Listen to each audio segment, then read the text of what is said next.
How to aim, where to aim, which aiming system do you use? I've received a ton of questions about this topic from you guys, and in this episode we're going back to the basics. I'm gonna simplify this process for you so you can free up your mind and enjoy the game more and more. So stay tuned.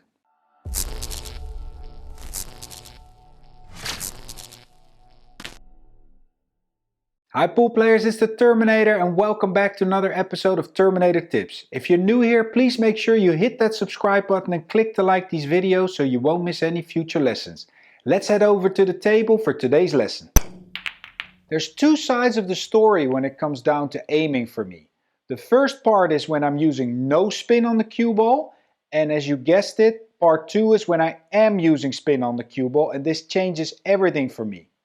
There's four major shots where I'm not using spin on the ball. The first one is a straight in shot. For example, this shot on the 7 from here, I'm straight in. Another one is when I'm frozen on the rail. I'm very rarely putting any spin on the ball. Say I want to roll in this 3 ball frozen on the rail, or perhaps this 7 ball from here. Another shot could be where I'm not putting any spin is when I'm over a ball, when I have to make this 6 ball. Spin will make the ball curve away, so I'm not using any spin on that one. And lastly, when I want to cinch a ball, so I just want to pocket a tough shot. I can't hit it too hard. Let's say this shot on the 3, I just want to roll this ball in. It's a tough shot as it is. I'm putting no spin on the cue ball. Those are my 4 major shot selections where I'm not putting spin on the ball and I'm using my aiming system. Here we go. So what is this secret aiming system that I use? It's no secret at all. It's been around forever. It's the ghost ball system. That's how I was brought up. It's a very effective system. It works like a charm and it's not that hard to learn. So for beginning players, here's an example. Say I want to make this 6 ball in this corner pocket. I'm putting no spin on the ball. Then I take a ghost ball, I put it attached to the 6 in my mind. You can also do this in training, but later on I can't do this in a real game, of course. I'm putting it straight, aiming straight at the corner, frozen to the 6, and if I come now to this side where the cue ball is, if I would hit the 7 ball straight in the face, so head on, I'm gonna pocket the 6. So this is my line of aim. Getting down on the shot, I see that aiming point and I execute the shot. Here's another example of the ghost ball technique. Let's say I want to pocket this 7 ball in the corner. Where do I aim without spin? I set up a ball. This is for training purposes. Freeze it on the 7 as such, aiming straight at the corner. And now, if I would take this 3 ball away, I'm going to hit it full in the face. I'm going to take it away, set up my aim, my stance, and I pocket the ball in the corner. In my opinion, I believe that if you're going to hit a ball without spin, this is all you need, the ghost ball technique. If you're going to make it any more complicated than this, I believe you're limiting yourself and it's going to take you much longer to improve and enjoy the game because you're going to be too stuck in your mind and not free enough to enjoy what you're actually doing because you're always going to be looking for systems and little magic pills that actually do not exist. You just have to go out there to the table and do the work. Hit the balls, find out if you're hitting them too thin, too thick, and adjust from there. I'm gonna take it even a step further, guys. When I am putting spin on the cue ball, I'm not using a system at all. This might come as a total shock for some people, but I believe because there's too many variables when you're putting spin on the ball that a fixed system is not in place. It doesn't work in my opinion because every shaft is different nowadays, the tips are different, your stroke is going to be different than mine, your stroke is going to be different than your neighbor's, So we all get different reactions on the cue ball, and it's a matter of feel. You have to develop your own aim. The ghost ball is a guide for the center ball hits, and from there on we make adjustment for when we're gonna put spin on the cue ball. First of all, when you're rolling a ball and you're putting spin on it, you're gonna get a thing called throw. You're throwing the object ball out of line. Let's say, for example, here, I wanna make the 7 in the side pocket and I'm gonna roll it in with high left. So I'm aiming straight into the pocket with high left, and look what's gonna happen. The ball gets thrown out of the angle. Why would I want to do this? I don't want to do this on a straight shot, but in a general pool game, we're using a lot of spin to play position. So therefore, we have to correct our aim for the spin that we put on the cue ball. And this is where all our equipment comes into place. Everybody's shaft is different again. So let me demonstrate how that would work on these two balls that I've set up. I want to roll the 3 ball in.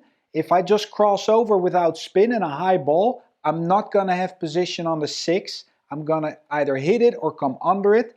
I want to try and come into this area. So I need a little bit of right spin. So if I would aim at the ghost ball line, which is right here, and I'm putting right spin on it, the 3 ball is going to be pushed out of that line.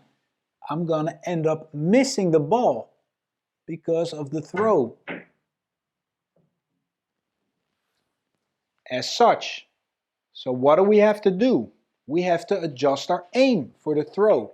That means we have to hit this ball just a little bit thicker. So I'm actually aiming the ball here now. Not towards the pocket, but a little bit thicker, because I'm compensating for that throw that the right spin is going to give me. And it's going to kick the 3 ball back into line, and I have shape on the 6. So there already you see I'm not using a fixed system.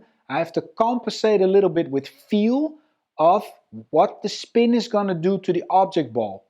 An even bigger example is here on the 6 ball. We're playing 8 ball and I have to go around 1, 2, 3, 4 rails to get a shot on the 8 ball. With all that high right spin, if I would just aim at the ghost ball point, I'm gonna end up hitting the ball too thin with my equipment, because there's always gonna be a little bit of deflection that I have to compensate for. So what do?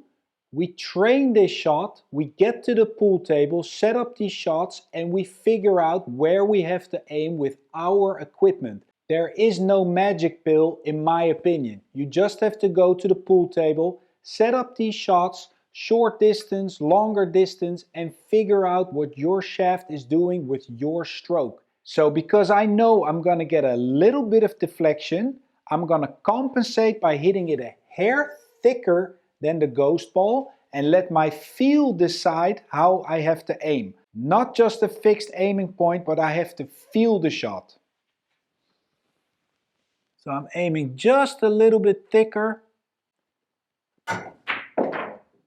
and that's how I aim that ball, by feeling the compensation that I need for the shot that I'm going to execute. Here's a little more advanced shot in an 8 ball game.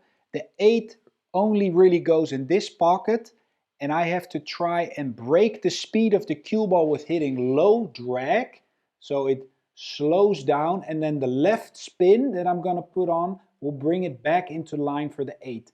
So how do you aim this ball? Well, again, for example, with a cue that I used to play with 10-15 years ago, I would have to aim this ball almost full in the face and it would curve away. But with the new shafts, the new equipment, I have to adjust my aim. So it all depends on what cue that you are playing with and what stroke that you have. I actually aim this ball a little bit further on the side, so I'm aiming to overcut this ball, and the curve will bring it back into the shot. Let me demonstrate.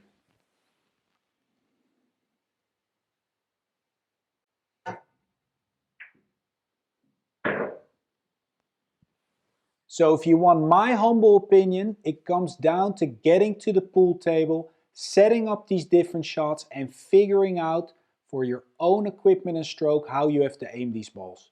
If it's going too thick, thinner. If it's going too thin, aim a little thicker. And that's how you make your own aiming system for spin shots. Start by learning the ghost ball technique. That is going to be your tool to fall back onto. But if you're going to use spin, extreme spin, you have to start trusting your own feel and intuition of what your equipment's going to do for you. I believe if you're making it more complicated than that, you're going to paralyze yourself, you're taking out the fun of the game, and you will be never able to let go of the cue in the end anymore. And I don't want that for you guys. I want you to free your mind, enjoy the game, learn your own aiming system by small corrections, and start playing better pool.